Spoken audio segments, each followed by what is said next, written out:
Hello everybody and welcome to the channel. In today's video, we're going to take a closer look at the Seiko SRPK31. This is a 38mm version of the Seiko 5KX. A couple of years back, Seiko decided to discontinue the SKX lineup.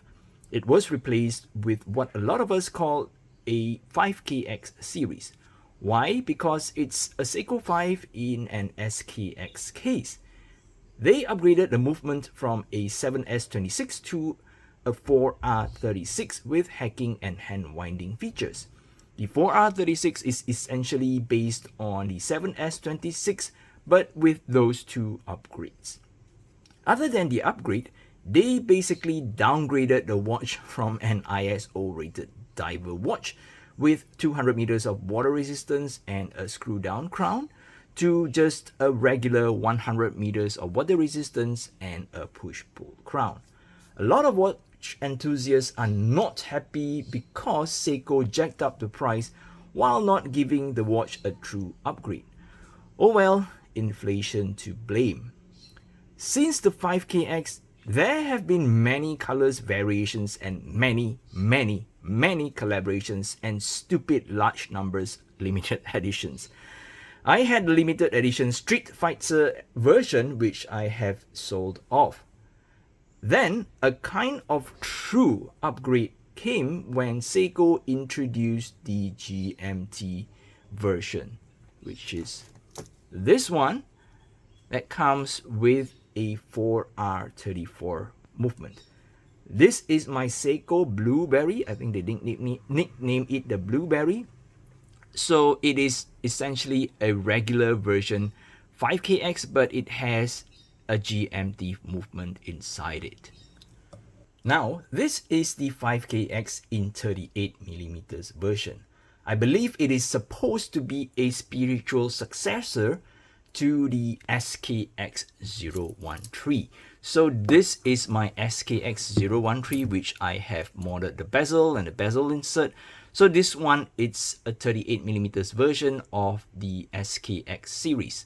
It is also a true ISO certified diver watch.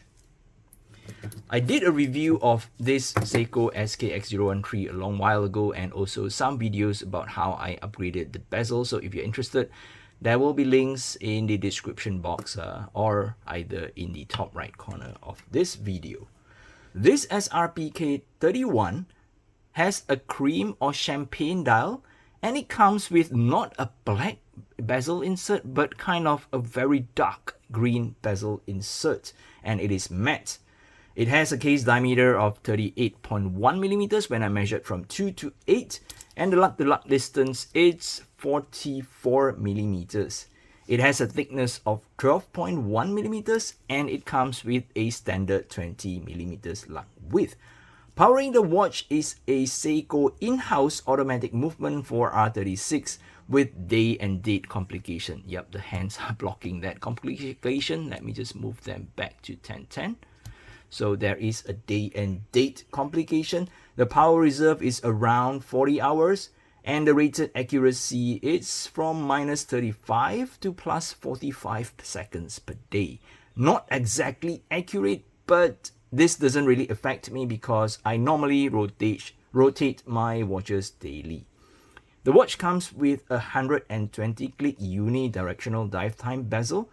I think the bezel action is a little teeny or a little hollow. Maybe I'll just play around and you try to take a listen to it.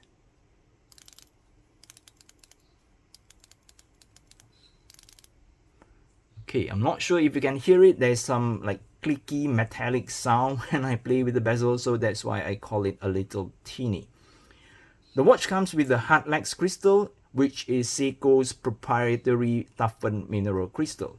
This variation comes with a sunburst dial, and my version comes with a free defect. I'm not sure if you can see there is a black dot. Not sure if it's showing up here, but there is basically a black dot. Yep, just next to the automatic wording. Yes, it comes completely FOC, courtesy of Seiko. Thank you for the kindness, Seiko.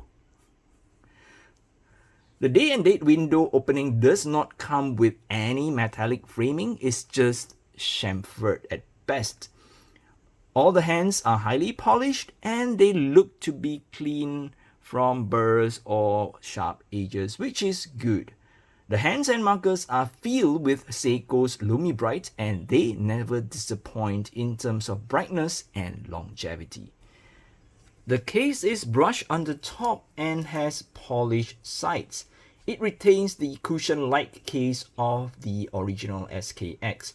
The crown is tucked in at 4 and unfortunately it does not come with any signage or any Seiko logo on it.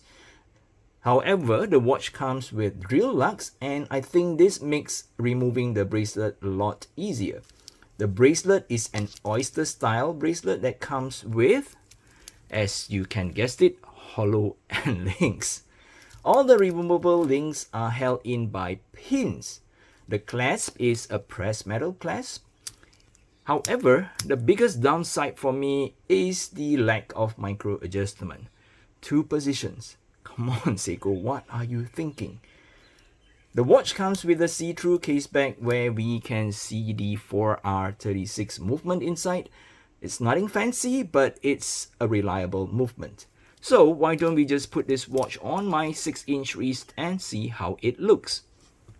Okay, so this is how the watch looks on my 6-inch or 15.2 centimeters wrist. I think the clasp is okay, it's not too long, so maybe that's why they ended up not adding a lot more micro adjustment. But all in all, I think it fits smaller wrists or folks with smaller wrists better because of the compact lug-to-lug distance. 38 millimeters is not too small for this watch. I think it's kind of balanced, and maybe because this is a lighter dial, a lighter colored dial, so it looks a little bigger, say if we were to compare with a dark colored dial. So thickness is okay, it's not overly thick, so I think it's a good fit. Now let's compare this SRPK31 to the original SKX013. Looking from the top, I think the two watches shares a very close resemblance, and even from the sides, they have the same kind of DNA where it is based on a cushion case design. However, I'm gonna give the notch to the SRP because of how the lugs tapered off. You see on the 013, on the SKX 013, it seems like it's kind of like just chopped off, you know, where maybe the folks in Seiko, when they decided to make a smaller watch, they have not think about a shorter lug-to-lug distance, and it's kind of like a last minute idea. Hey, if it's too long, why don't we just cut it off? So it looks like, you know, it's like cut off. And this one, it looks very well designed where it, you know, it's really curves down, and it comes with a drill lug, which is a bonus.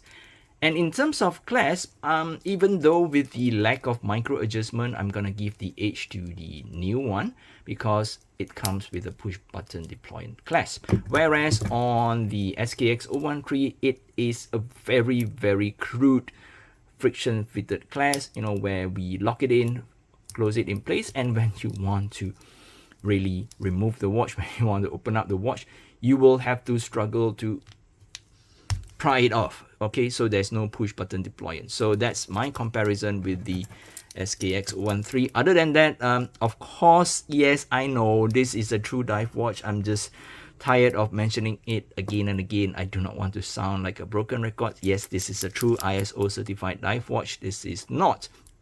But other than that, I think they share quite a similar specs.